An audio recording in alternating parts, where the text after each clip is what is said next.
Go fruit yourself.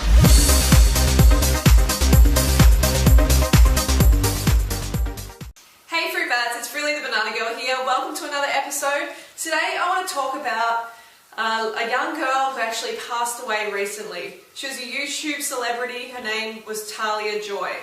And I only came across her from actually surfing around YouTube and having one of her videos come up as a suggested video. And it was about her passing away and her journey. And I decided to look more into it, and I watched a few more of her videos. And I was impressed with her fighting spirit, and really sad and mad that she actually is no longer with us. And for the reason being chemotherapy. So many people are being taken out by chemotherapy way before their time, and she is one of them. She was 13 years old, and here is a little bit about her story. 10-year-old Talia Castellano is a bundle of energy. Loves to dance, she loves art, she loves her friends. But about 2.5 years ago, a persistent fever stopped her in her tracks. Her mother instinctively knew that it was more than just a bad case of the flu. We took an x-ray, and there it was. My tumor was right here in my abdomen. Doctors immediately admitted Talia to the hospital and began treatment. So then we do about 5 rounds of chemotherapy. Then she had surgery. Then we did another round of chemotherapy. Then we went for a stem cell transplant. Then she had radiation. So I really feel very sorry for her mother in this situation, because her mum didn't know any better. She didn't know to change her diet, because the doctors, the medical industry, they're not going to tell you to change your diet, because when you have cancer, your sickness is their profit. Okay, it's like an investment for them. So the last thing they're going to say is, oh, try a raw food diet, try a raw vegan diet. No way. So here's another guy's experience who he actually overcame his stage 3 colon cancer on a raw vegan diet. Check it out. I was diagnosed with stage 3 colon cancer in 2003. I was 26 years old. There aren't a whole lot of 26-year-olds that get colon cancer. It's kind of an old person disease, but I had it. I had surgery about 2 weeks after the diagnosis. They took out 1/3 of my colon. They took out a golf ball-sized tumor. When I was in the hospital, the day I was checking out, I asked the surgeon, is there any food I need to eat or avoid? Or he said, nah, just don't lift anything heavier than a beer. First meal they served me in the hospital after my surgery was a sloppy Joe. Okay, so that's a pretty amazing story from Chris. And there is story after story of people overcoming cancer on a raw vegan diet. I was diagnosed with malignant melanoma. At that point, he gave me 3 to 6 months to live. 10 months on the diet, I had my first scan, and I was clear, and I've been clear since. My oncologist told me that if I didn't do any kind of cancer treatments, she would not put me on disability.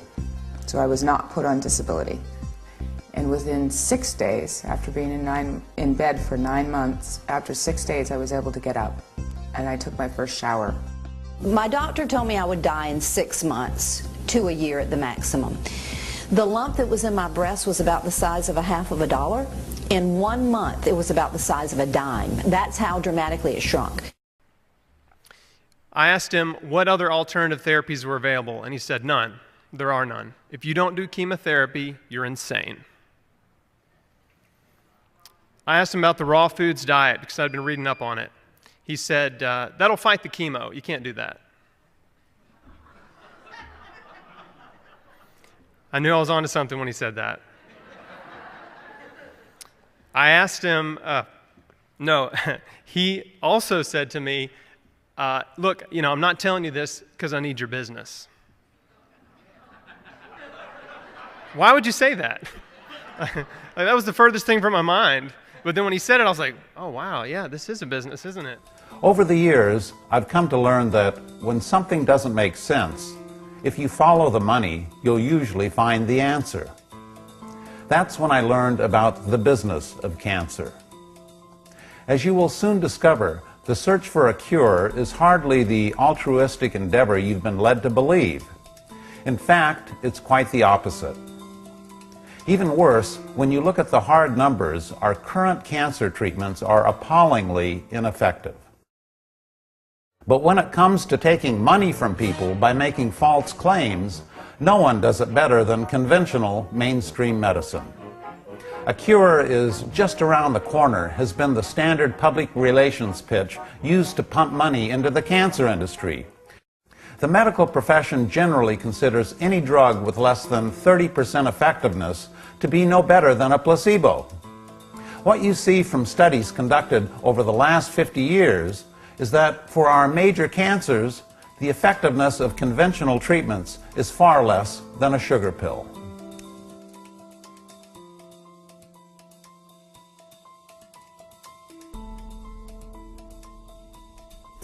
Went 100% raw vegan, drank 8 glasses of vegetable juice every day. That's 64 ounces a day. Did that for well over a year. Worked with a local naturopath in Memphis named John Smothers. And it's been 8 years. All my tests are clean. The first thing people have to realize, and I deal with a lot of cancer patients, is this is a slow-growing disease. And they've got time to think about this. In many cases, doctors will try to rush a person to make a decision right then, and they scare them by saying, we have no time to wait. That I needed to immediately do chemotherapy, radiation, and then a bone marrow transplant. And that they were also going to do a double mastectomy just in case I ended up with breast cancer. And that's actually what they did with Harley Duran Ryder's dad as well. He had a fall off his bicycle and went into the doctors for like a routine checkup to see how he is, and they discovered cancer.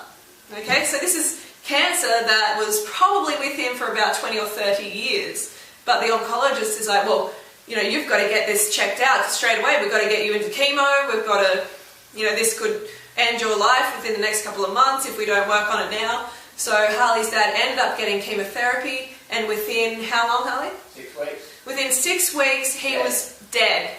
And he was 80? Well, Yeah. he was in his 80s. So he most likely had this cancer for most of his life. And the doctors killed him. The oncologist essentially killed him. Now, here's why I didn't do chemotherapy. There's 3 reasons. One, it is a toxic chemical drug, okay? It is poison, right? It kills any rapidly reproducing cell in your body. That's what it does, okay? So that's fine. It's a poison.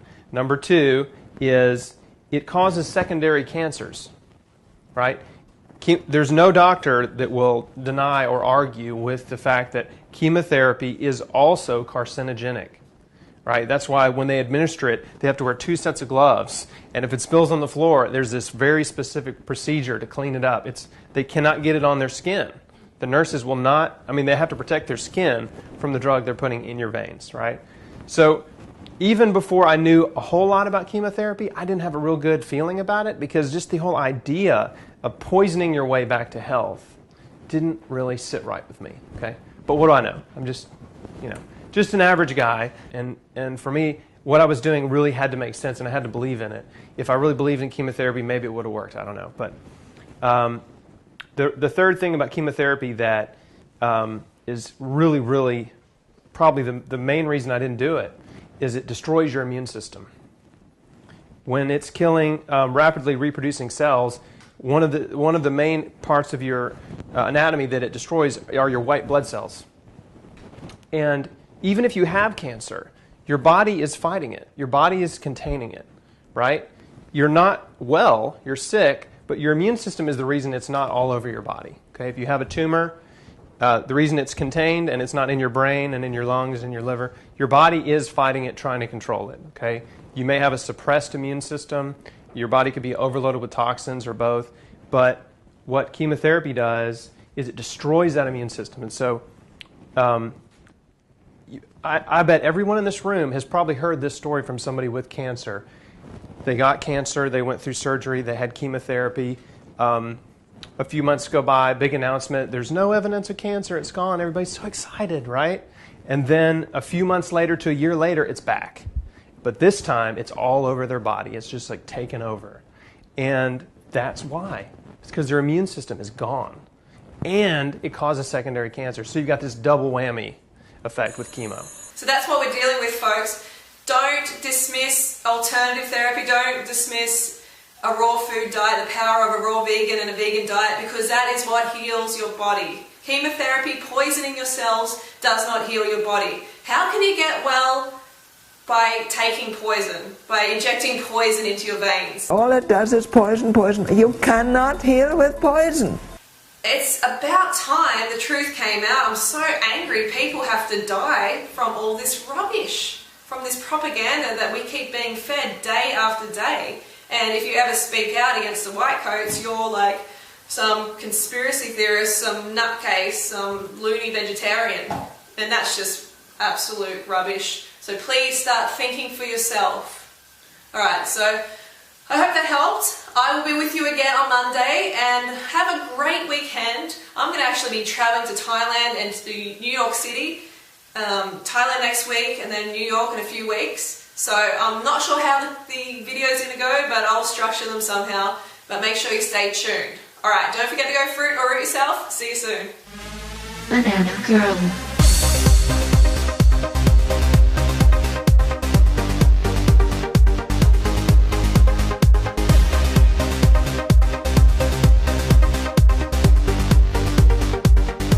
Go fruit yourself.